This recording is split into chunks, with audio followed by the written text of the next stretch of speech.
নমস্কার, আমি শ্বেতাম্বরী। আজকে আমি আমার আরও একটি স্বরচিত কবিতা আবৃত্তি করছি। আমার নিবেদন ভূস্বর্গের ইতিহাস। 1 বছর পেরিয়ে গেছে, ভূস্বর্গের বুকে আজও লেগে আছে রক্তের গন্ধ।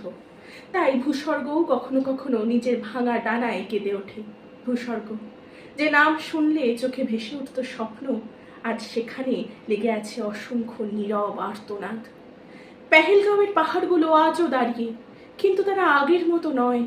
তাদের নীরবতায় জমে আছে মায়ের কান্না, সন্তানের ডাক, আর এক দেশের অদম্য বেদনা। সন্ধ্যার আকাশে যে লাল রং ছড়িয়ে পড়ে, তা কি শুধুই সূর্যাস্ত, নাকি সেই রক্ত যা মিশে গেছে মাটির সাথে ভারতের পতাকার অটল শপথ হয়ে? আর তারপর এসেছিল অপারেশন সিঁদুর, যেন প্রতিটা রক্তবিন্দুর জবাব ন্যায়ের পথে, দৃঢ়তার ভাষায়। সিঁদুর শুধু এক শব্দ নয়, অস্তিত্বের চিহ্ন। সেই সিঁদুর মুছে দিতে চেয়েছিল যারা, তাদের বিরুদ্ধে দাঁড়িয়েছিল দেশ।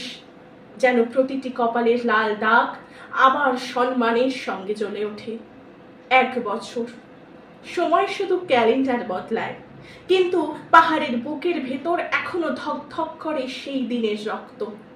নদীটা আজও বয়ে যায়, কিন্তু তার জলে ঝিলমিল করে অসংখ্য অসমাপ্ত স্বপ্ন, যাদের একদিন ঘরে ফেরার কথা ছিল। তবু ভারত হারিয়ে যায় না অন্ধকারে, রক্তের ভেতর দিয়ে খুঁজে নেয় আলো, ন্যায়ের পথে খুঁজে নেয় উত্তর।